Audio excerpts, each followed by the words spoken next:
Wade is guarding Bryant. Artest looking, gets it to Bryant. Bryant dribbling, has to put it up with the buzzer. Banks it in! He banks in the three! And the Lakers win the game!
Boom! What is happening, Insurance Syndicate? Happy winning on Wednesday. Thank you, as always, for tuning in. We appreciate y'all. We would be nothing without all of our members within the Insurance Syndicates. Thank you guys again. Hope you guys are having an amazing kickstart to your week. You guys know what day it is. It's Wednesday. It is the peak of the week. We are here to share our wins. Go ahead and start dropping those in the comments. Again, hope you guys are all having an amazing start to the week. You can see here, I am again without my fearless co-host, Mr. Tony Merwin. As I said last week, he's doing it again. He is leading from the front and is running that Walgreens here in, I can't even remember how much longer you guys have in AEP, but if you're in AEP, I know you guys are busy, so shout out to Merwin. But we are here and we have an awesome guest. We're going to have an awesome show for y'all when it comes to sales and mindset and consulting. It's going to be, I've got some pretty good questions I want to ask him as well. But again, thank you guys as always for tuning in. Shout out to Viva Virtual Solutions, the main sponsor of Winning on Wednesday. Shout out to Rob Lopez. Rob, if you're watching this live, I do owe you a phone call. Sorry, I got really swamped yesterday. But shout out to Viva Virtual Solutions and shout out to Lily Davies and everything that you guys are doing here within the Insurance Syndicate and also for our members and then for countless other insurance agencies when it comes to the virtual assistant side of things. We just brought on our, I think, fifth or sixth virtual assistant. Well, actually, probably more than that if we're counting the project team. But shout out to Viva. You guys are awesome, man. We would not be able to do a lot of what we do without people from your team. So thank you guys. Real quick, y'all, drop them in the comments. You guys know what time it is. It's Winning on Wednesday, right? We want to be able to celebrate you. I don't care how big or how small. Go ahead and drop those weekly wins in the comments. Drop them in the comments. Let's see them. Let's see them. Let's see them. Oh, and also, if you guys can too, sorry, I forgot to ask. Can you let me know that you can hear and see me? What's up, Lily? I see you out there. What's up, Todd? Go ahead, drop those weekly wins in the comments. My weekly win, y'all, it's so funny. Some of you guys have heard me talk about T-ball. So I'm coaching 6U T-ball. So I've got 11 5-year-olds. We've got 3 girls and the rest are boys. And apparently herding cats was like a saying that I've just been told. Well, I guess that apparently is true. But it's this whole thing for freaking 5-year-olds. Well, we got second place in the league and the tournament is this weekend. So we got a bye game. So now we are... I think we have one game and we damn near might be able to get into the championship if we win this first game. I have to look at the bracket. It's crazy. I don't know. It's like a 3-day tournament thing for freaking 5-year-olds, y'all. But we got second place, so we got a bye week. And I got us some custom jerseys. Shout out to JR Wood with VS Apparel. Shout out to JR. Yeah, congrats to you, man, for branching out and starting your own thing. Would love to support you there. So we've got some custom Bat Attitudes jerseys coming for my kids. So they will have them for our first tournament game. So drop those weekly wins in the comments, y'all. We do want to celebrate you. Video and audio is good. What's up, Miss Suda? How are you? Thanks for tuning in. As always, hope you're doing amazing up there in Kansas. All right, y'all. Well, we're going to go ahead and get into it. Like I said, we have an amazing guest. Have recently kind of got to stay in contact. I've known of him for years, but really just want to get him more involved here within the Insurance Syndicate. You guys may have seen him about a month or two ago on Ask the Experts. Dude just dropped so much gold. I had to have him back and have him here on Winning on Wednesday to hear just a little bit more about just his story and everything that he's doing with Weaver Sales Academy. So, y'all, without a further ado, go ahead and give a nice warm welcome to Mr. Michael Weaver. How are you, sir? Yo, good morning, man. What's going on? It's going, man. We're living the dream of insurance agents, huh? That's right. Winning on Wednesday, baby. Let's do this. Yes, sir. Yes, sir, man. Well, for anybody that maybe doesn't know who you are or hasn't heard of you, go ahead and give them just a 30,000 foot overview, and then also share a weekly win, my man. Yeah, for sure. So my name's Michael Weaver. Been in the insurance industry now. I'm going to date myself about 15 years. Started as a producer, just like many of you. Worked up to be a scratch agency owner with my wife. My wife and I have actually started 5 businesses together, and we exited all of them back in 2022. We do the coaching full time now with Weaver Sales Academy. So coach a little over 5,000 insurance professionals across the country. Also try to give as much value as possible. So just like you, my man, we have a podcast called The Insurance Buzz. It's one of the fastest growing insurance podcasts in the country currently. And I'm also an author, just released my brand new book, Quote 3, How to Make Multiple Six Figures in Any Sales Organization. The feedback's been awesome. We've sold over 1,000 copies in the last 3 weeks. So it's been awesome, man. So that's just 30,000 foot about me and winning. I gotta be honest, I was in the woods this week and I just happened to get our #1 target buck. So that was a huge win for me. It was the best hunting day experience of all the years I've been doing it. Saw 21 total deer, walked out of the woods with a pretty big one. So I'm pretty excited. Let's go. Love it, man. Dude, 5,000 agents, huh? That are within. Well, let's just kind of start there, man. You heard me talking about scaling and like how we have this group, and it's been a while, or really kind of my first time that I've really done this many agents kind of at once, but they're also kind of running at different speeds. Like, how do you take something from, and I think you said you started backstage, you said you started in 2022. Is that when Weaver Sales Academy started, or is that just when you guys decided to, all right, we're exiting these and we're scaling this thing? I guess maybe, yeah, let's start there. Talk a little bit about why did Weaver Sales Academy even come to fruition? Was it something that was internal in your agency? I hear that a lot, where it was like, it was our own need, and then it was like, oh crap, other people need this too. Talk through some of that story. That it was part of that. So it was a combination of both those. So between the years of 2016 and 2017, I talked to almost 500 agents. It was like 453 agents across the country, and anywhere between 30-minute conversations and 1-hour conversations. And there tended to be 3 to 5 similar pain points or struggles around leadership, around processes and systems, around training, around accountability. How can I get my team producing?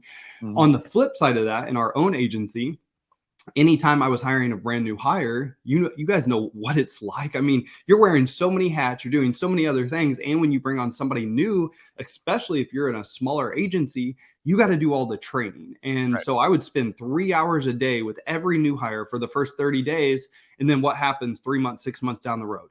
They don't make it. And it's like, holy smokes, how can I give myself time and energy back by creating something? So ultimately, Weaver Sales Academy was created to help us be more efficient in our agency with new hires and organizing training information for our experienced sales agents, which then we started helping agents out across the country. And obviously COVID happened, and we built an online school for licensed sales professionals to take the training off a plate when agency owners. So your traditional coaching and consulting model during COVID changed. It just changed. And so that's kind of when we were already doing well, but that's when things really took off. And so in 2022, we made the decision to exit our 4 other businesses that we had created and focus solely on the coaching and training, because we felt like our clients deserved our full-time attention, just not our part-time. And it's all worked, man. It's been really great. Who was Michael Weaver before insurance? I mean, I know, like, you're a stud, bro. I know, like, you got some things going on, y'all. He's got 5,000 freaking people in his sales academy. So obviously he's doing a few things right. Like, who were you before insurance? Or were you like me, and it's like, I've always wanted to be in insurance because my dad was in it, and I'm like, I want to grow up being an insurance. Nobody ever says that. No way, dude. So I actually, I lucked into this industry. So it was taking back to 2009, and I was at college. So I was in my junior year of college, and I needed an internship before my senior year so I could graduate. And I was actually going to school for law because I grew up in an extremely blue collar family. My dad was a union worker. My mom worked in a local business owner, small business.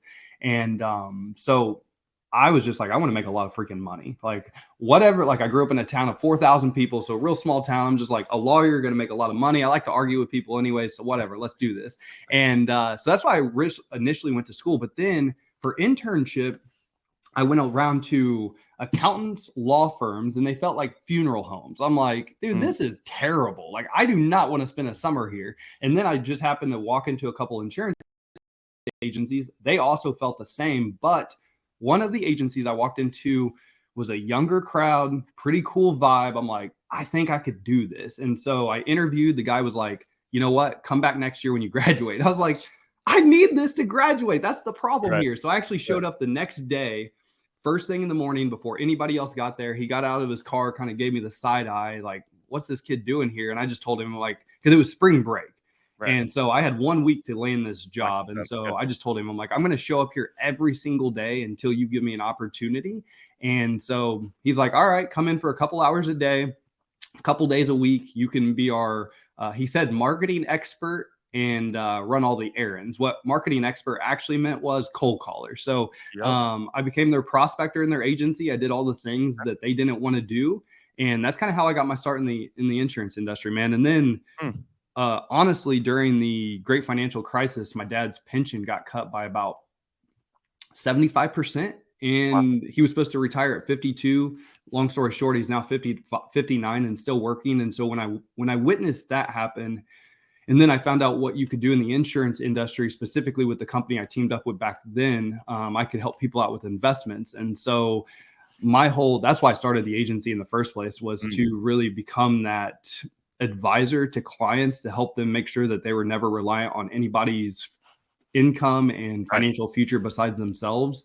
And then things just kind of started to escalate. I found a passion doing something else, and that's how Weaver Sales Academy was born. And it's been a lot of fun, man. Love it, dude. I started as an intern as well. I started on my intern was, I can't even remember what my title was, man. But pretty much I would do like, we had these filing cabinets, man, and they were probably the size of this freaking studio that I'm in, like three high. And she had just bought this old guy's book of business, and he was all paper. And this was when everything was really, I mean, we were still using faxes and stuff like that. So, but everything was really starting to go more virtual, and it was for E&O purposes. Dude, you're going to have to go in here, and then you're going to have to pull everyone in E-Agent. If he's not in E-Agent, then you got to put him in there, and then you got to scan in all these documents for E&O, because again, we wanted to have them on file, but we didn't also want the paper file. So I literally it took me total, definitely the whole summer, probably close to almost a year to knock out all of those records. So when I would say I was an intern, I was an intern. But then I actually got into customer service. So my first start was literally all I did was all the service and then claims calls. So it wasn't, and I always tell people I really attest a lot of my sales success to starting on that, because I knew everything that happened after you push the button. So then when it went to, and I am a sales guy. So then when it went to me pushing the button, it's like, dude, I could just speak to that process like entirely so well. And ultimately, dude, I can take an FU when I'm trying to sell you versus, dude, when you're a client and I got to call you during claim time or during increase calls or one of my weekly tasks, anybody that's going up 30% or more, bro. And it's like, shit, Allstate, some of those back in the day, like, all right, rates are going to be great. And then in 6 months, it's like average rate increase of 15% across the board. I'm like, oh my gosh, like, dude, I'm going to have a freaking hell of a week. But it was a lot of fun. It's funny that you started as an intern as well, because I did too. Yeah, man. And it's funny, you say you attribute that to your success. I attribute the cold calling, like smashing the phones every single day, prospecting for people. Like it developed a skill set. Like early on when I met my girlfriend then, and we were like living in our 300 square foot apartment.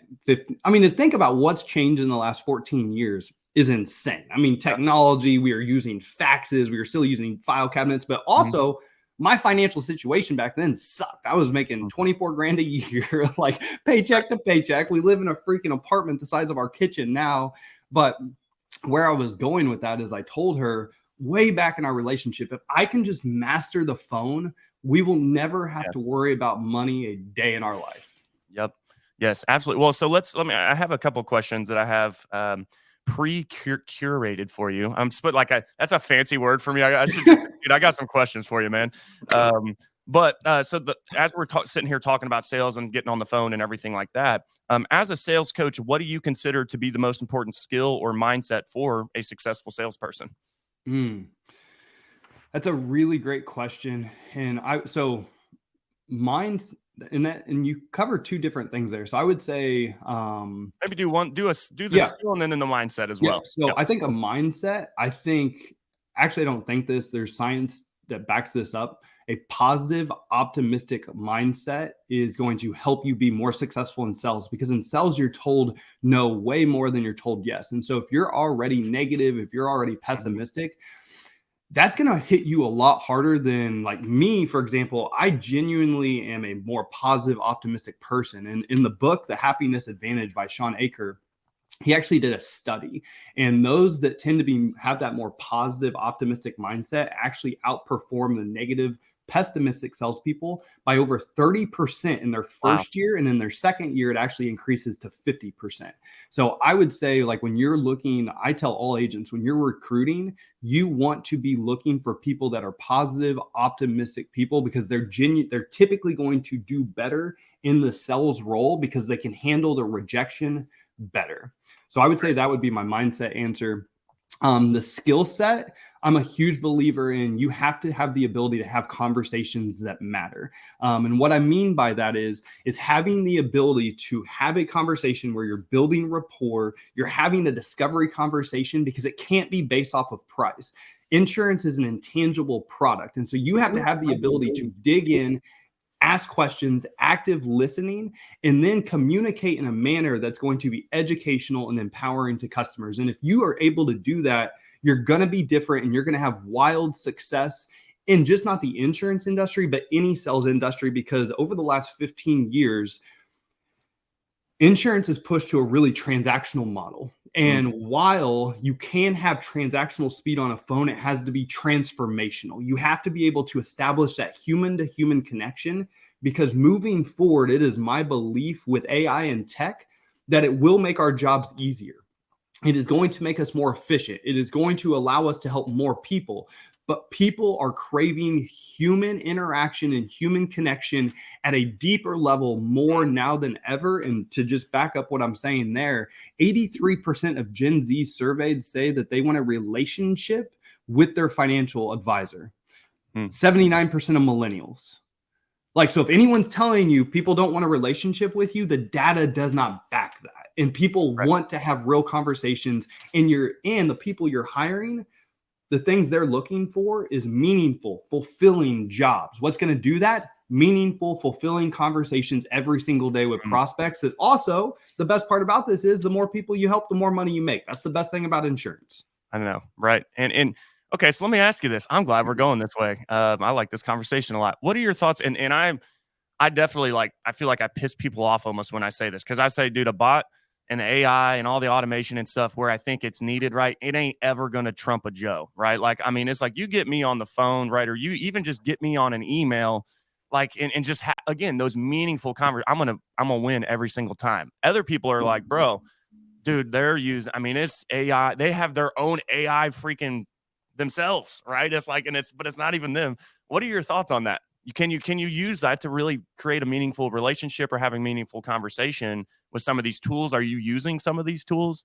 What are your thoughts? Yeah, so we do use AI.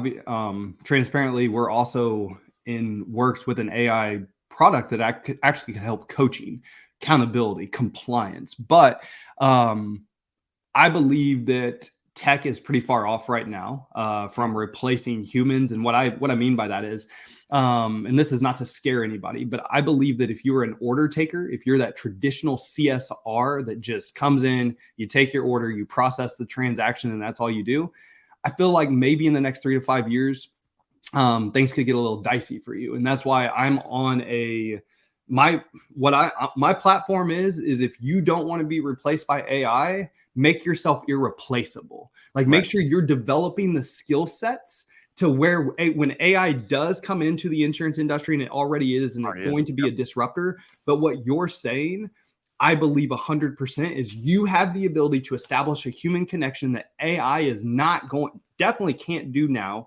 I don't even believe in the next 5 to 7 years we'll be able to do. And I also believe that even as AI progresses, and no matter how good it gets, it's never going to be able to establish the relationship and the human connection that me and you have right now doing this. I actually just had a buddy, for an example, I had a buddy send me a podcast the other day.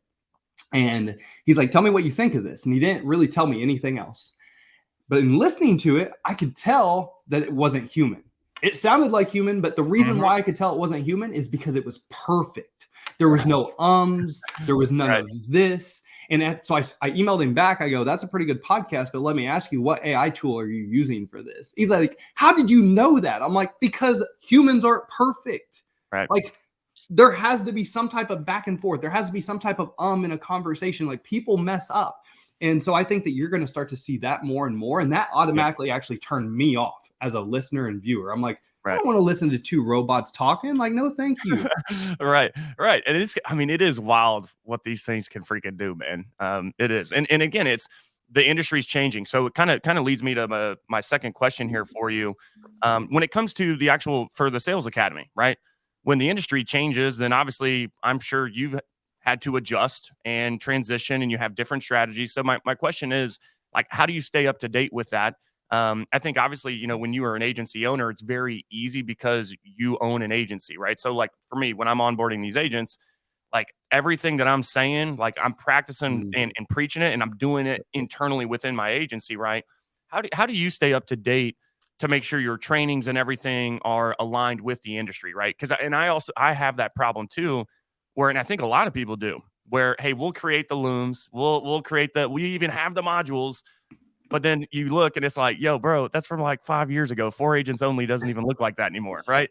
So how do you kind of stay up to date with that, and how do you adjust and make those adjustments if needed?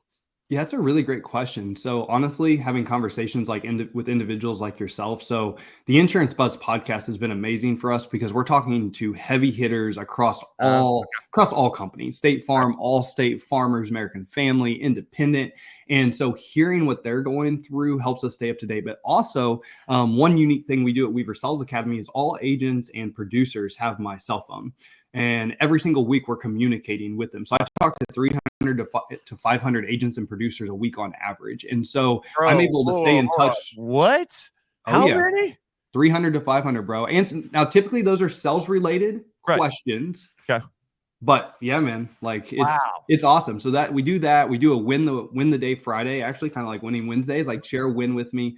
But that's just an easy way for us to stay in touch with our clients. And that is truly me. Like I haven't delegated that to AI yet, because I like to see what their pain points are, what they're struggling with, because then that's the one thing that we've done really well at Weaver Sales Academy is every year we're always changing or adding new content to our curriculum based off of the feedback that we get. Like I actually just sent out a text the other day that's like, hey, I'm ready to start recording some new information for our curriculums. I'm going to be recording some new curriculums. Hey, what's some struggles right now? What are you going with? What would you like to see added to the Weaver Sales Academy's platform that your team could have access to?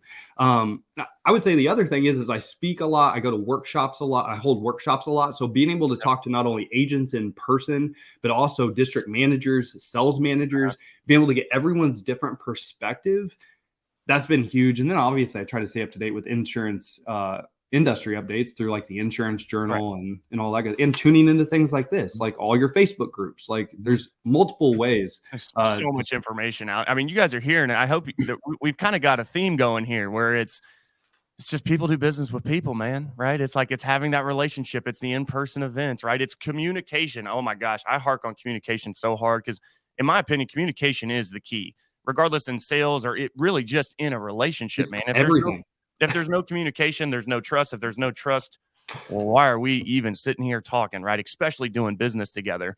I have a selfish question for you, because we were talking a little bit about it backstage where, okay, how I would approach an insurance sales call, right? If I'm getting on the call selling auto or home insurance, it's going to be a little bit different. My process is different than when I'm going to sell a franchise. So this is kind of, I want to keep it broad, but then you can bring it back into Sales Academy if you like. How do you, and we do have coaches here, right? If we're being honest, like we're trying to drive revenue through coaching, right? And consulting. I mean, it's you pay, I truly believe you pay for what you value, right? So 100%. How you're going, how has your process changed from being the salesperson to now a sales coach? Like, what does that look like when you go to maybe sell a subscription to Weaver Sales Academy, or even what does that process look like And how does that differ versus like when you were a salesperson? Is that, you get what I'm saying there? Yeah. So obviously, the one thing that I'm a true believer in is investing in yourself. And so consistently and constantly increasing your skill set. So we've had a coach. I mean, Okay. you got to think 10 years ago, we started the agency. 15 years ago, I was paycheck to paycheck, man. I told you, like, we were living in a 300 square foot apartment, but back then I could buy books. Like, books were really inexpensive.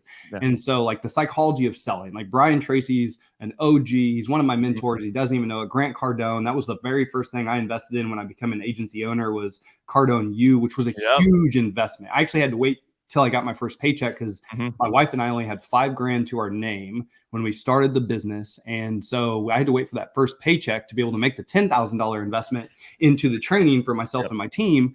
Yep.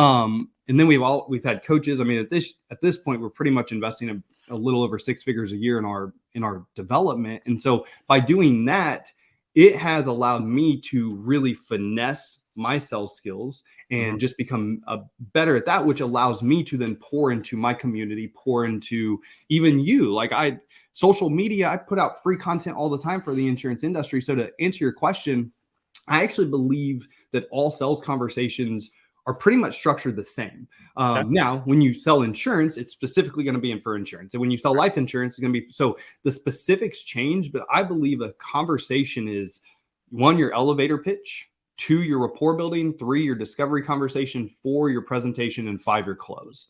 And so I believe that no matter what you're selling, it's made up of those 5 things. Like, you got to get somebody, you have to have your elevator pitch down to be able to just get somebody interested in even giving you their time, because time and attention, let's face it, are our most important assets. And so if you don't say something intriguing enough for somebody to talk to you, you're probably not going to talk to them. And then you got to have the ability to establish that human connection, discover the pain point, especially in insurance. What questions can you ask them to help them drive the conversation away from price and more to what you're going to help them out with, the value proponent? And then the presentation needs to be educational and empowering. And lastly, if you're not asking for money, you just wasted your time, baby. Like, you got to ask for the money 3 times in every conversation. And that's what I consider is a conversation. Okay. I like that. What, breaking it for your presentation, what would you say? Like, do you do maybe, and again, I guess that can differ based off the type of, like, for an independent, though, I know some people that will use their own custom branded proposals and they'll have them side by side. And like, what does that kind of presentation look like for you in a very practical sense? Yeah. So if you're in person, that's a little different. Now, this is going to sound insane to you, but you can use visuals, but I actually don't recommend emailing over quotes unless you've got them on the phone and you're going to be able to review it right then. Because when you email over a quote, typically the only thing they're looking at is what? Right. Price.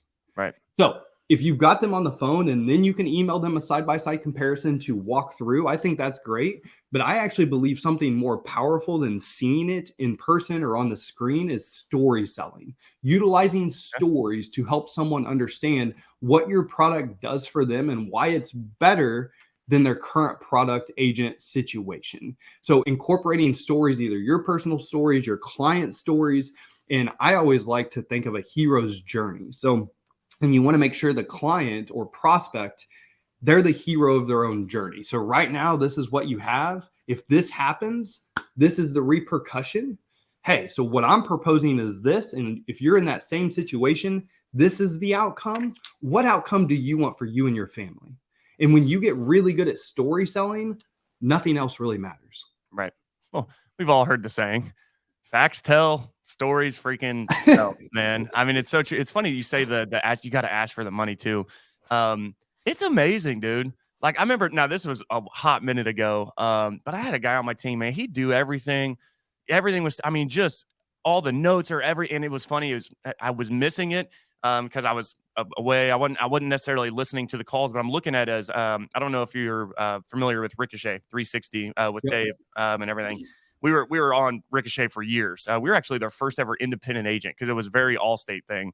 And we signed up with them. And dude, the Ricochet was so clean. The data was so good. I'm like, why is this dude not selling? Like, what is going on? And I look and it's like, I'm not even playing. People will be like, hey, I'm trying to buy this policy and I can't get a hold of it. And I'm like, he just was not doing all the work and not asking for the money. I'm just like, though, like the more I've got into coaching, so I've been coaching since 2018 now, and I would say a lot of because we do live coaching every single Tuesday, we do live role play calls, and I would say this is extremely common. I know it was common for me too, and so a lot of the coaching around, and this is just for all sales leaders, all agency owners, so many times we want to teach the process, we want to teach the talk track or the script or whatever it is, the closing technique.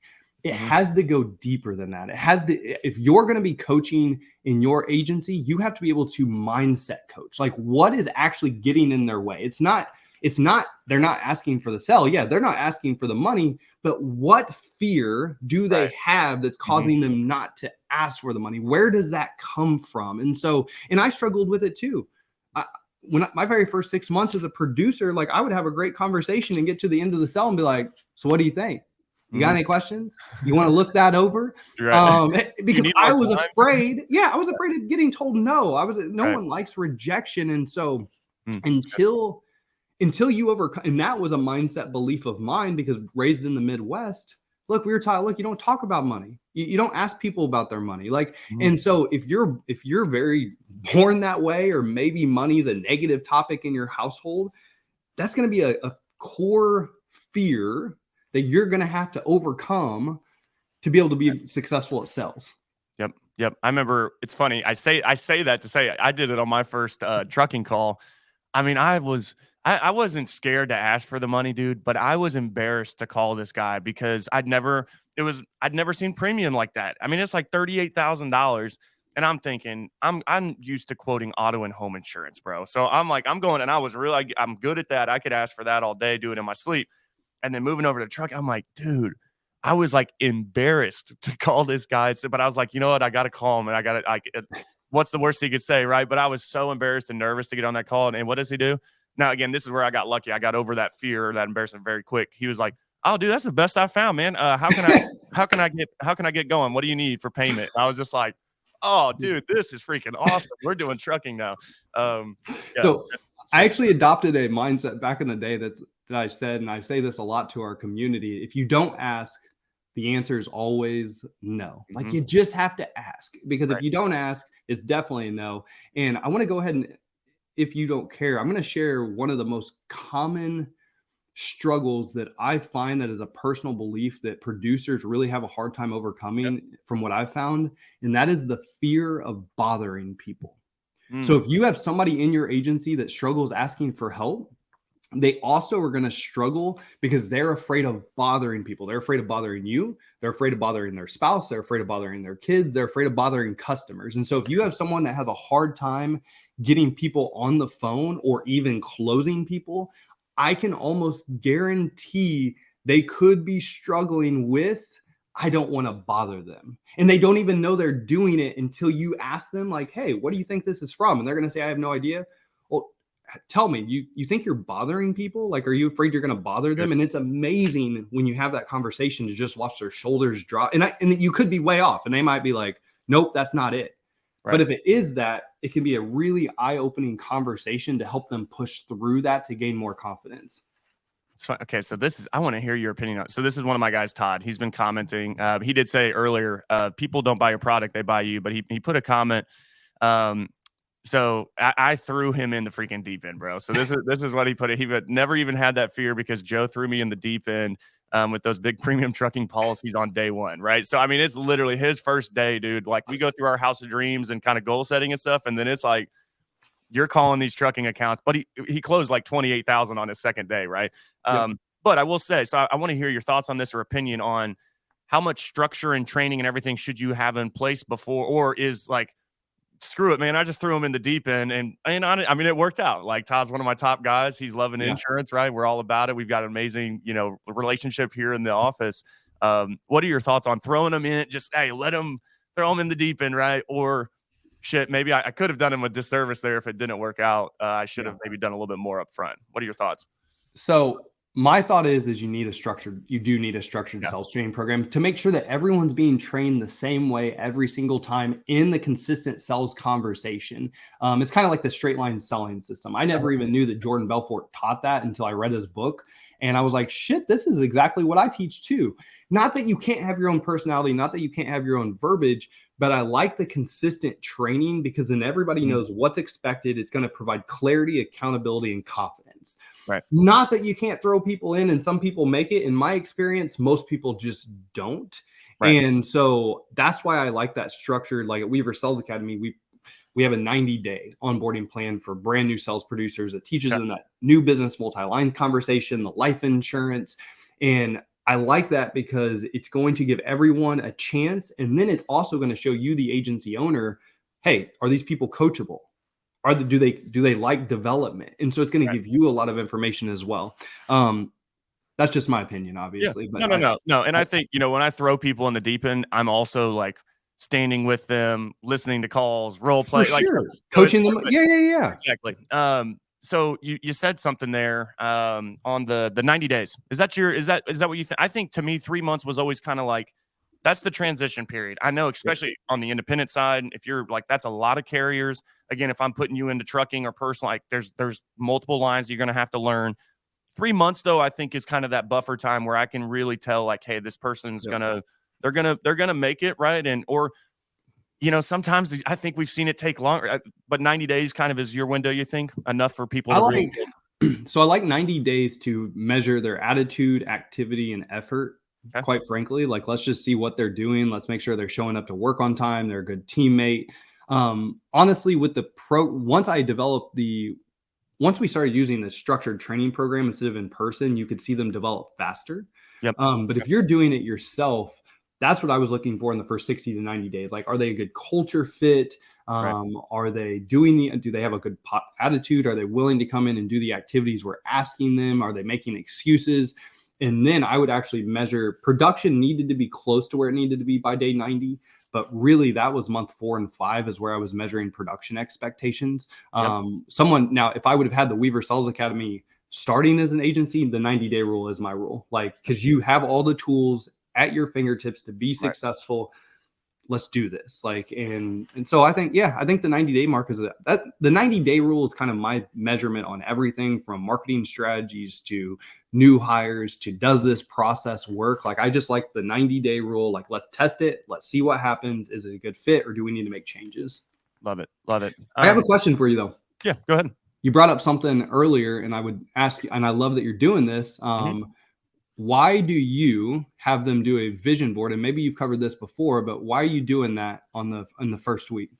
Well, it is literally the first thing that we do. We don't do anything. I think a lot of people it is, hey, we're going right into sales training and everything. The big thing for me with House of Dreams is really I kind of see it. I see it differently from my side just because I'm looking to know why are you here and what are you doing?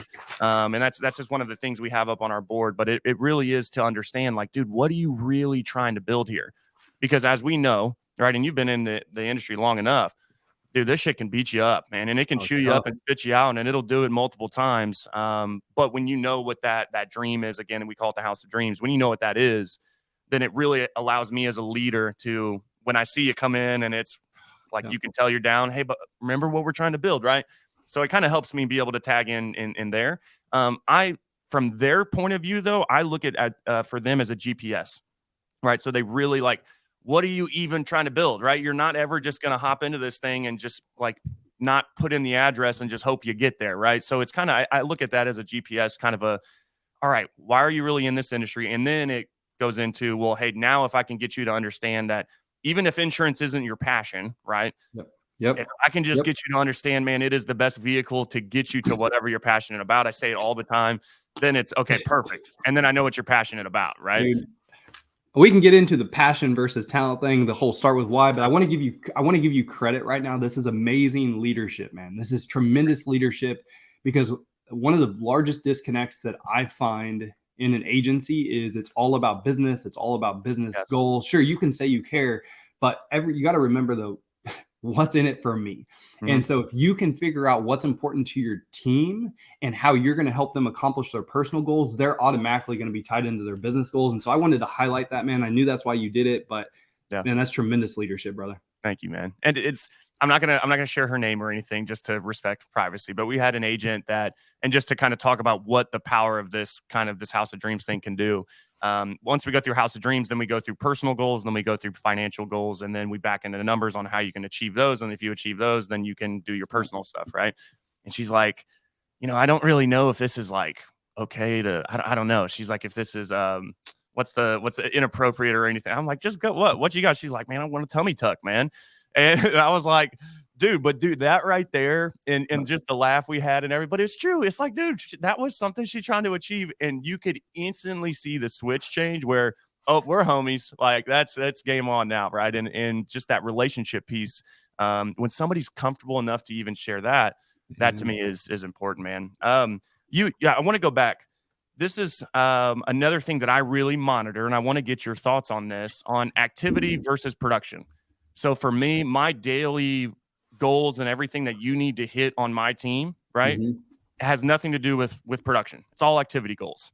So everything, now, obviously, I do have some expectations when it comes to production, right? I'm not going to not say something, but ultimately, I know that if you're doing these things, the production is going to follow. So what are your thoughts? Activity versus production. What should I think everybody, to your point, is always looking at that premium sold or the revenue coming in, right? But then you're missing. It's like I always look at the activity because I know the revenue and everything else will follow. Yeah, so you can definitely do a mathematical equation working backwards with activities, without a doubt. Right. I think it's really important what activities you're tracking, though. Like when I very first started as an agency owner, I had everyone in my office do 150 calls a day at a minimum. All right, with the goal of like 5 quotes, because we were cold calling. I was broke again. Like we had data leads we were hammering. Like that's what we did. Yep. And what I found though is I was burning people out.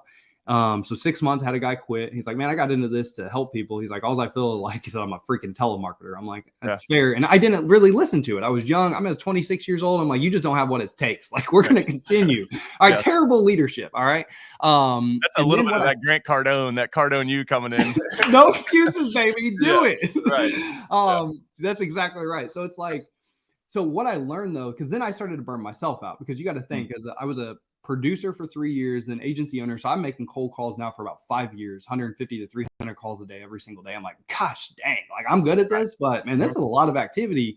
And so I kind of had a come to Jesus conversation with myself around, my team is more concentrated on getting the calls done than they are getting the conversations done. So I actually changed my KPIs. It's still an activity, but I actually started holding them accountable to an X amount of quotes or conversations a day. And I defined what that was. So at this point, I didn't care if they made 10 calls, 100 calls, 200 calls, 0 calls, as long as they got their 3 quotes done a day, every single day. And what a quote was elevator pitch, rapport, discovery, presentation, ask for the sell 3 times. And if they did that 3 times a day, every single day, quoting more coverage and more policies, I knew they would close one of those.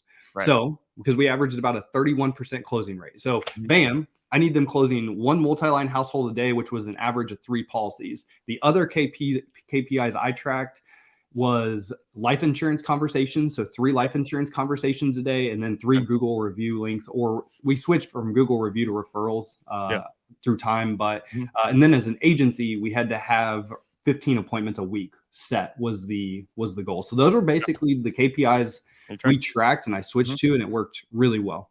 Dude, the truest correlation I ever found to why I had more sales, like when we were first getting going, it's like data leads were, and it's all we could afford, man. It's like a penny a lead, baby. Come on. Yeah. Like I'm cold calling out in Maryland because we were brand new to the independent side. I didn't want to write business in Texas because I didn't want to like screw somebody up in my backyard, right?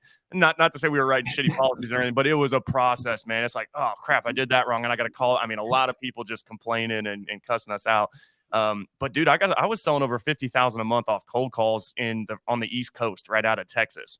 And it's like, what is going on? Like, how is Joe selling that versus, everybody else not even close to that number? Dude, the truest correlation I could find, right? Because everybody says you get more, more people you call, the more quotes you get, the more quotes you get, the more policies you sell. For me, it was, but those numbers were skewed in everything that I was looking between me and my guys. This guy's quoting a bunch, but not closing. This guy's calling a bunch, but not getting as many quotes. What's going on? And the truest thing I could find was my average talk time with the client was 5x what anybody. It was almost 2 minutes a call on cold calls I'm averaging, right? So the truest correlation I could find to more sales was really that it was that talk time. Let me ask. I do have. Actually, let me. I pulled up these numbers because you were talking about.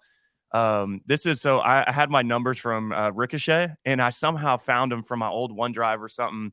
And I'm like, holy shit, dude. We used to run hard. So 2018, and this was pretty much me, my service guy, which at that point we were so broke, it was you did sales and service. So whatever you sold, you got to service it too. So really just like two, and my dad, but then dad was more on the back end. 2018, 30,468 total calls, 4 weeks, 1 hour of talk time, and 20,087 texts sent. 2019, 38,484 total calls, 5 weeks, 3 days, 17 hours of talk time, and 24,291 texts sent. I mean, it was like when I saw those, I was like, "Damn, man! Like we used to freaking pound that, mash them, dude." You can't even text like that anymore. You need all the opt-ins and stuff. Oh yeah, things have changed so much. Yeah. It's incredible, and it's funny that you said the data leads thing because we did the same thing. Like we hustled. Like we had no money, so I actually talked this company into giving us just to try 5,000 leads. I was like, if these are good, right, I'll send you all of my peers. And dude, we wrote over 200 items our first month in the business, and my peers reached out. I'm like, yo, you need to give these guys a call.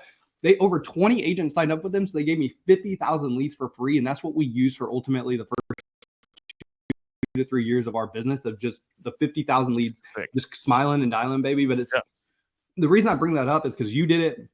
We did it, but there's multiple ways to have success in this business. You just got to figure out, like, obviously if I'd have had more money, sure, we could have dumped a shit ton of money into internet leads and scaled it that way. A lot of people do that, like Andrew Filer, like he crushes it. Like, damn, the dude's a hitter. But I just was at a mega farmers conference this week. Not going to mention the guy's name, but he is writing $1 million a month in premium right now, every single month. And what they're doing it off of is smiling and dialing for the most part. Like just straight pure data leads. It's pretty insane, dude. I want to open myself, and I think too, y'all. Michael said it earlier. The elevator pitch for me. What I found when we were dude, it was the intro.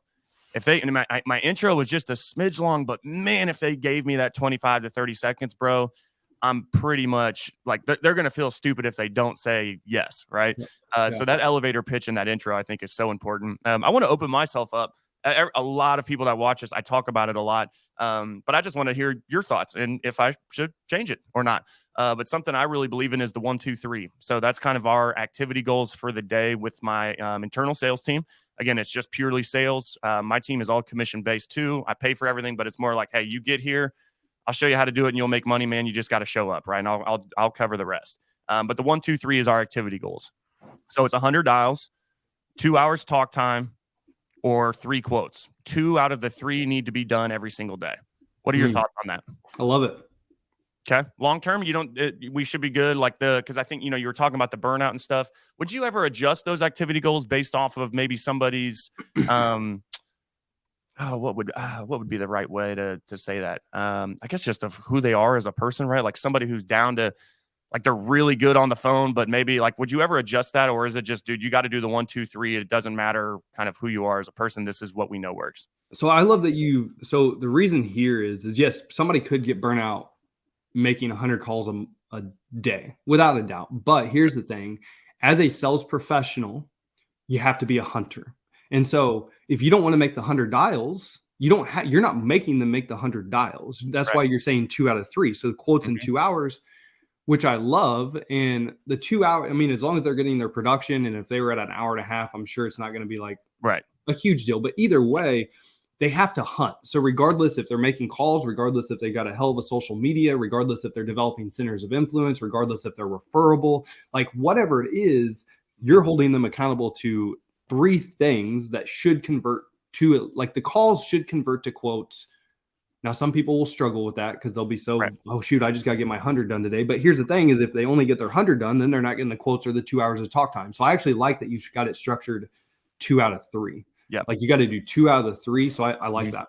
Yeah. And it's like, Well, I teach everybody how to go work the Facebook groups. So they can just like, all right, shit, I don't want to do $100 today. So it's like, well, go get the groups and get some quotes out of the groups, and you'll get your talk time out of that, and then you get your quotes, right? So then, or it's, oh crap, it's slow, I haven't got anything out of Facebook. All right, I got to pick up the phone. And if we're being honest now, y'all, like, we have like power dialers and shit. So it's like you can make $100. It's way different than back when we were like sitting here. I remember I would always have like a crook in my neck. I'm dying. Ah, shit, I hit the wrong number. Yeah. Dude, double tap. Yes. Double tap. Yeah. Oh, that's good, man. Cool. Good. That's good. I've been doing it for years. So I'm like, oh, hopefully he thinks that's all right. Let's spend the last few minutes here. Just, dude, I want to kind of open it up for you to talk about Weaver Sales Academy and just kind of everything that you guys are doing, what you specialize in, kind of just what the offers are and everything out there. Again, I know, dude, when I saw you on Ask the Experts, I'm like, man, this guy's freaking sharp, man. So thank you for hopping on the show and everything. Thanks, and but yeah, dude, talk about Weaver Sales Academy. What is it? What do you guys do? What do you specialize in? Just wanted to give you the floor there. Yeah, man. So, and I appreciate this. This has been awesome. I've been really looking forward to coming on and talking shop with you, brother. So what we do at Weaver Sales Academy, like I said, is we created an online school for your licensed sales professionals with the idea of taking the training off of the agency owner's plate or even sales leaders' plate in the agency to make it more efficient, more structured, take the human element out of it. And so brand new producers, specifically when it comes to personal lines production, auto, fire, life insurance, we have a 90-day built-out training plan that will get a brand new hire up and selling in less than 10 days in that multi-line sales conversation, comfortable asking for the sell with the auto, fire, life throughout with that 90 days. And on average, man, a brand new producer is producing about 51 policies or items a month, depending on whatever you say. And 46 of those tend to be the PNC, and then 5 to 6 of those tend to be life. Dude, that's awesome. Yeah, man. It's like, that's why a lot of agency owners just work us into their business plan, because they're always growing. They're always hiring people. And so we just offer that, again, structured just training plan to where they can still coach them. But most people hate teaching the elevator pitch, the rapport building, the discovery. What does an auto home umbrella, auto home life? Right. What does that sound like? So we take care of all of that through a variety of ways.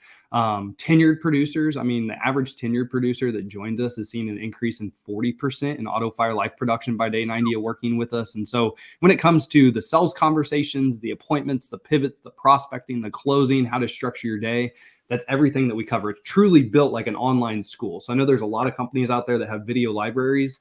We actually have curriculum style learning to where it's playbook, short form video, and then every conversation we teach is audio recorded. So when you brought up elevator pitch earlier, when somebody's learning an elevator pitch, we have 10 different elevator pitch recorded to overcoming objections and assuming that conversation to where they're like, oh, we read it, we watch it. Oh, this is what it actually sounds like. And so that's what we do. We back it with live training every single Tuesday, as well, that are role play style calls. So you get live coaching every single Tuesday as a team. So it's been a lot of fun. And then I told you earlier, I mean, everybody gets access to me. So even though we help out so many people, you still feel like it's very personable. Yeah. And that's just who we are. Integrity is everything to me. And I don't know if it's a Midwest thing or not, but look, your success is my success. 90% of our business is referral based. And so I want clients to have tremendous success. The average agency owner makes about $42,000 on a $4,200 investment working with us, not including bonuses, just straight new business commissions, year over year production. But that's Weaver Sales. I'm all about free content, free value as well, man, because at the end of the day, I put out so much free stuff. People could go and get trained for free. They pay me because it's structured and organized. So I would love to connect with me on social media. LinkedIn is probably my favorite, but I have Facebook, Instagram, the Insurance Buzz podcast. If you like podcasts, the Insurance Buzz podcast releases a new episode every Monday, Thursday. You can find it anywhere. It's on YouTube as well. And then my new book, Quote 3, you can go to quote3book.com and order that. The review, it's only been out 3 weeks. We've already got over 35-star reviews. The feedback's been amazing. Just had somebody tag me in a post yesterday. So I'm all about look, value add, baby. I'll give you all the free content, and hopefully it will help you. And if you want to work with me someday, we'll do that too. But either way, check that stuff out. Well, and it's funny, anybody PNC, which I know we're a healthy mix here. I know we're about half PNC, half life, health, Medicare, that side of things. PNC agents, you know, an extra 5 to 6 life policy, well, especially on the captive side, is helping you hit your bonuses. Because I know you guys are all at the end of the year and you're trying to hit those. But really, man, some PNC agents are asleep, and I know a lot of y'all are licensed, and you just don't want to do it. It's funny. I mean, I come from Allstate world, so coming over to independent, I knew a lot of Allstate folk, right? And they're coming over, and it's like, well, now it's not a requirement, so they don't want to do it. Like that is like Allstate, like, oh no, I'm not doing it. Y'all, it's some great cash infusion into your freaking business if you're packaging some life products, right? Anything financial on that, like with your PNC sales, like. Trust me, I haven't been a huge advocate of it in the past, but now in the past, 2 years or so, man, there's some serious value in offering that, and ultimately just adds another policy into the household. It's stickier, right? I'm sure quote 3 is get multi lines, baby. I'll have to check that out as well. So yeah, man. So this book is great because I believe that, and I want to touch base on what you were just saying too, agency of the future. But quote 3 is all about the sales cycle. So most salespeople really struggle, and I think sales is actually taught to be hard. Like, just do more, make more calls, work more hours, buy more leads, like more. In all fairness, if you just figure out who your ideal customer is, how you're going to attract your ideal customer, how to have that conversation I was talking about earlier, and then how to drive referrals, you're going to be wildly successful in sales, specifically insurance. That's what this book is about. And it's about 3 conversations a day, baby, because that's what actually moves the needle in your sales career. It's not calls. It's not text messages. It's not emails. Like, that shit doesn't matter. It's actually having conversations that convert. That's what matters. So that's what quote 3 is about. But I want to talk about the life insurance and financial services, because actually that's what I would say for the last year to 2 years, that's actually why I'm getting called in to speak, do life insurance workshops, because financial services is predictable and it's profitable.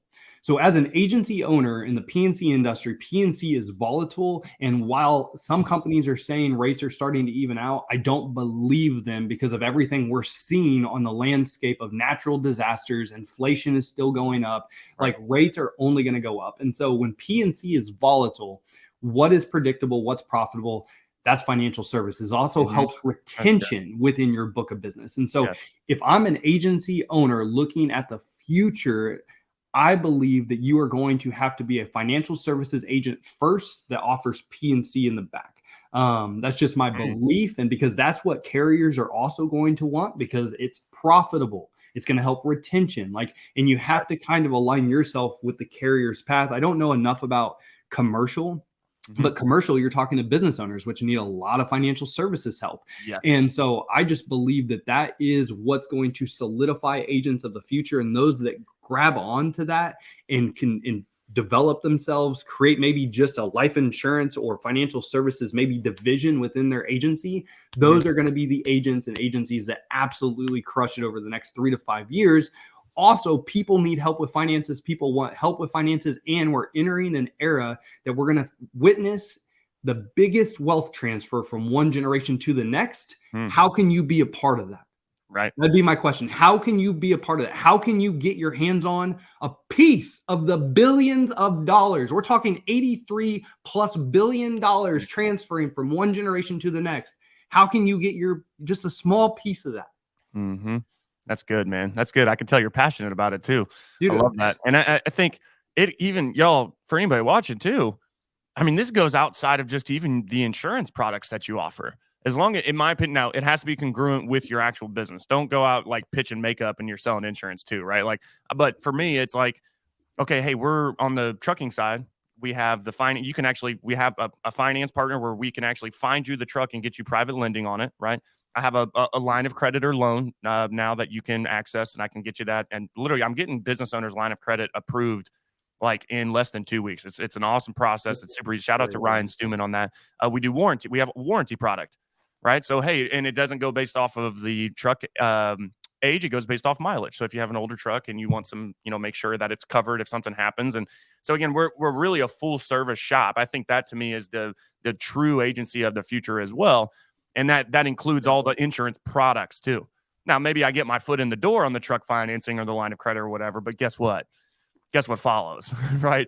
My elevator pitch and the insurance, and I'm going to try. Oh yeah. And also we have this mortgage-free life stuff that we're doing. Do you own a home? And all blah, blah, blah, blah. So yeah, man, I love it. Mortgage payoff protector, baby. You're out on the road all the time. What happens if you get into an accident? You don't come home from your family. Would it make sense to make sure the mortgage can be paid off so they don't have to sell their familyhood home? Right. Yeah, great. We're gonna go ahead and do this for you. We're we're packaging in, man. We're adding it. I love it, man. Well, dude, as we close out, man, what's the best way for people to reach out to you? And then also, actually, let me ask you this before you close out: what's next for Michael Weaver? What's next on the horizon for you? Personally or professionally, brother? Both. Personally, immediate. I'm pumped about this. We did Sedona last year for the winter, so we're going to do Sedona again. We'll be in Sedona, Arizona from January to May. I'm freaking pumped about that. Get out of this Midwest winter, baby. So I'm pumped about that on the personal side. And on the professional side,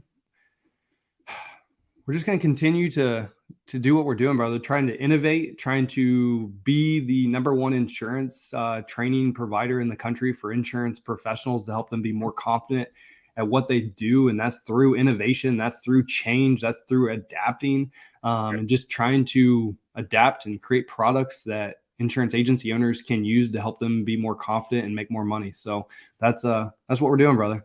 Love it, man. Love it, dude. Well, again, thank you so much for hopping on, bro. It's been great. I know everybody that's been listening, y'all, even if you're catching the replay, if you do have any questions, feel free to drop those in the comments. But I know everybody listening, man, that's some value just got dropped, y'all. So I hope you guys had your pen and paper because, like I put in the comments or in the description, you should be taking notes. So write my number down too. So if any of you guys have questions or want to connect, 816-727-7610. That's my business line. That'll text me. And again, just connect with me on social media. Feel free to go to our website, www.weaversa.com. You can book a call with me there, but the easiest way is shoot me a text, connect with me on social, and look forward to helping you out. Love it, man. Love it. Happy winning on Wednesday, y'all. Y'all know what day it is. It is the peak of the week, right? Let's keep the freaking pedal to the floor. And then as Michael said it earlier, the positive and optimistic mindset is what's going to drive you some more freaking money. So have an amazing rest of your week, y'all. Thank you for tuning in. We'll see you guys next time. Later.